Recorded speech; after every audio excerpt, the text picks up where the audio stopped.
Now, I hope you gentlemen like training, because me and the Sergeant Major,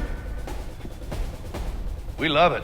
Yes, you can change your MOS even after you already swore in, and even if you're already in the Army. In this video, I want to break it down how you change your MOS from the recruiting process, before you swear in, after you swear in, but before you ship out, and also while you're already in the Army active duty serving. And I also break it down the difference of switching your MOS from the reserve to active duty. Let's start from the enlistment process. So you already talked to your recruiter, you're waiting for a date to go to MAPS to swear in and enlist in the Army. At that point, that's the time you want to sit down with your recruiter, and if you need help on picking an MOS, watch it up here. I made a video, but don't do it right now. Wait till after this video, or you can do it right now and come back to this video. It's up to you. When you're in the recruiting process, you got your schedule to go to MAPS to take the medical exam and swear in. Your recruiter can look at their database in the system on what's available. This really depends on the ship date, all different factors. You can sit down next to your recruiter. They call it the Future Soldier Remote Reservation System, or FSR2S.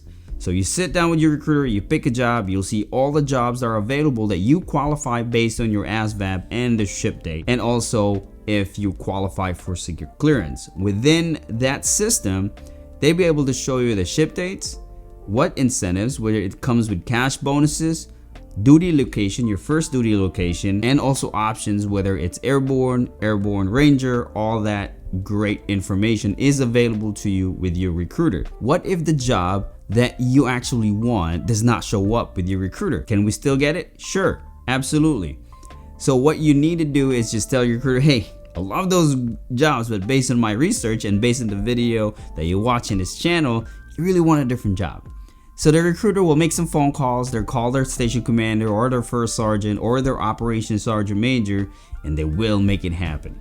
They will make it happen. If I was your ops sergeant major, I'm gonna make it happen. It's available. You can get it. And if it's not available yet, when they call, you can still wait maybe a week or so, and eventually it will show up. So patience is the name of the game when it comes to that. So let's say you already got the job and it's reserved. That job reservation is good for 7 days in most cases. In some areas in the States, it's gonna be 10 days, but for the most part, it's good for 7 days. So that job is locked in with that specific date, and all that incentive options is locked into your social for 7 days, which means you got to go to MAPS and swear in and make it official. In between that time frame, if you do change your mind and switch a different job, you can still do it. Your recruiter is able to switch jobs or change and cancel the job reservation twice. So you can pick a job with your recruiter twice. After the second time, it's still possible, but your recruiter will now have to make a phone call and get that job for you. The next thing is, what if you already swore in for active duty or reserve, but you want to change your job before you ship out for training, whether it's active duty or reserve? Yes, you can still do that. There's different ways and there's pros and cons in doing it, so pay attention. Let's start with active duty. Let's say you want to change your job for a different job. There's two ways to do it. One is Reno. Reno is just a short term we use, but it's a renegotiation of your enlistment contract. The recruiter will make a phone call if that job is available. You'll sign a Reno paperwork, and then they'll reserve that job for you. If it's available, they'll cancel your old job. No need to swear in. You'll just have to re-sign your paperwork, your enlistment contract in that case, and your ship date might change, or it's the same. It really depends. But one thing you got to be aware, if you received a bonus on the old reservation of your MOS, you're probably going to lose it. So be careful. Now, what if you want to get a new job and also retain the bonus? Is it possible? Yes, it's possible, but the process is a little bit different. To be able to get the full incentives and to change a job, you'll have to be discharged from the active duty. Don't get scared when we're talking about discharge. You're not going to get a dishonorable discharge or anything bad under your name. No, they're just discharging you from the late entry program, or DEP. Will your recruiter like it? No, absolutely not. They're not going to like it, but you're more important than their feelings. They'll get over it eventually. So what happens is you'll sign the document discharging you from the late entry program, and then you pick a new job, you reserve that job, same thing as you did before. You go back to MEPS, you'll have to swear in again.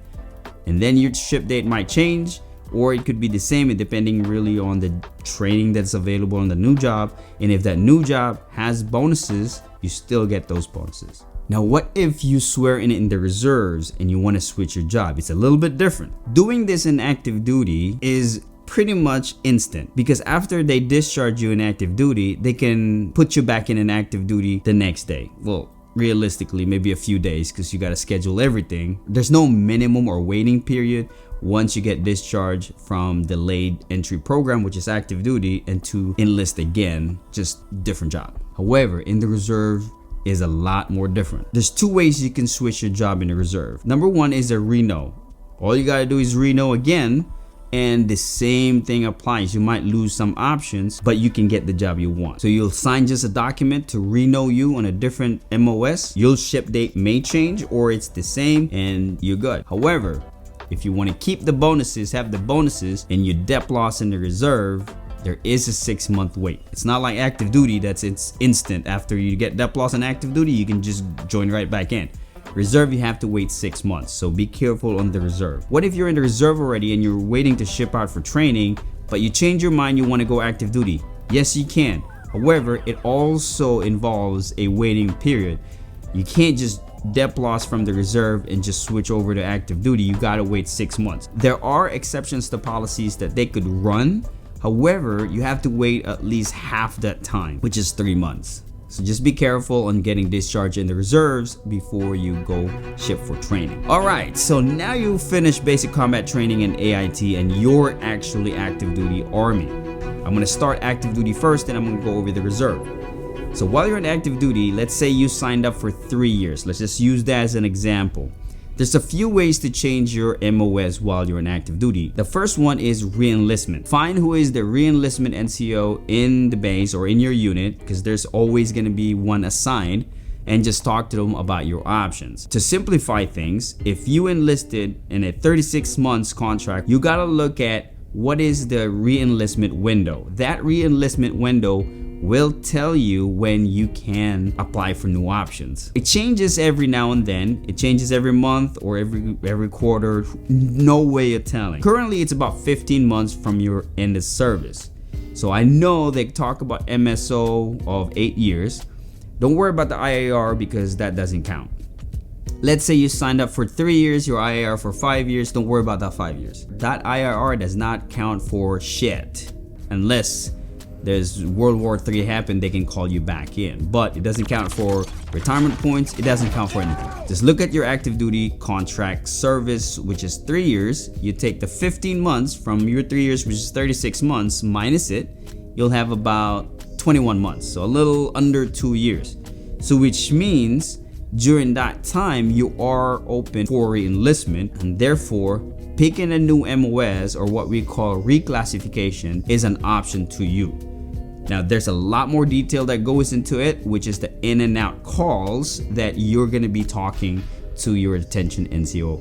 But for the most part, on your first term from E1 to E4, you should be fine to switch to different MOSs. Unless some MOSs are really overstrength, they really don't need new soldiers, then yeah, it might matter. The other way to switch your MOS while you're already in active duty is to look at MOS that are application MOSs. Those MOSs typically have certain requirements for you to have before you can apply. This application MOS as well is not available on your initial enlistment. So these MOSs, when you went to your recruiter, they aren't available for you because you have to be in the Army for a certain time with a certain rank. I'm gonna give you a few examples, but there's so many of them out there, you just gotta research it. One is PsyOps, another one is Civil Affairs. You also got your Special Forces, you got your recruiter to reclassify. Just understand those MOSs have certain requirements, minimal requirements such as rank, time in service, GT score, all that stuff. You just got to be able to research, but you can switch it almost immediately. You don't have to wait for your re-enlistment window to open up. Finally, for the reserve. Reserve is a little bit different. You also have your application MOSs in the reserve, but I just mainly want to talk about how to change your job after training while you're on your reserve unit already drilling. I know a lot of reserve soldiers who actually have 4 MOS under their record. The way it works is that in your unit, if let's say you're 88 Mike, you're a truck driver, but you really want to be a mechanic, which is a 91 Bravo. If your unit have mechanics available or they need mechanics in your unit, they can just send you to mechanic school. The unit will pay for it. They will reserve the training for you to be a mechanic. You could be MOS qualified and you come back and you become a mechanic. Now after that, if you, let's say, want different MOS and your unit has it and they need it, they can send you to that school and get certified. Now you got 3 MOSs under your belt. You don't have to wait for your re-enlistment window or whatsoever, so reserve works a little different. The main thing you need in the reserve is the support of your command.